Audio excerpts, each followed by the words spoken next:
This video will guide you on how to evaluate stroke in brain MRI. First step is to recognize the MRI sequences. First is the DWI or diffusion weighted imaging. Second is the ADC map. Third, flare sequence. Fourth, the SWI. Fifth, brain angiogram. And lastly, the MR perfusion. First, we see the diffusion weighted imaging or the DWI. In this, we look out for areas which are bright or hyper-intense on DWI, as well as shows drop on ADC map, meaning the same area should be dark on ADC. This combination is called as restricted diffusion.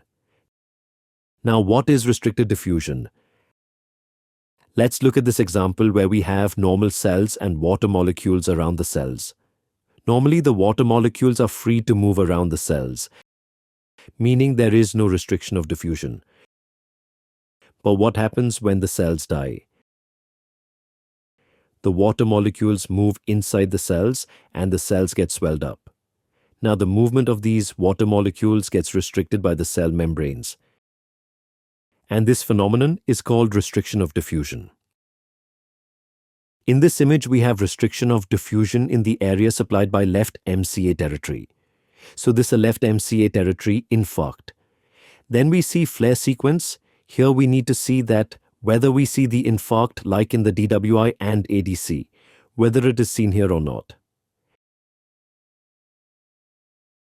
Here we cannot see the infarct in flare, so this is a flare negative infarct, which means the onset of stroke is within 6 hours. That is the importance of flare sequence. After 6 hours of onset, the area becomes hyperintense and it is called flare positive. Just to add, we can also see this hyperintense white matter with some atrophy of gyre, and this appearance is suggestive of gliosis, which is seen in chronic infarcts. If you look at the MR perfusion, we can see the ischemic penumbra area which is at a risk of getting affected if treatment isn't provided on time. So the whole left MCA territory is at risk of getting affected here. If you see the SWE, any thrombus in any of the arteries can be seen in this imaging. It appears as a black spot.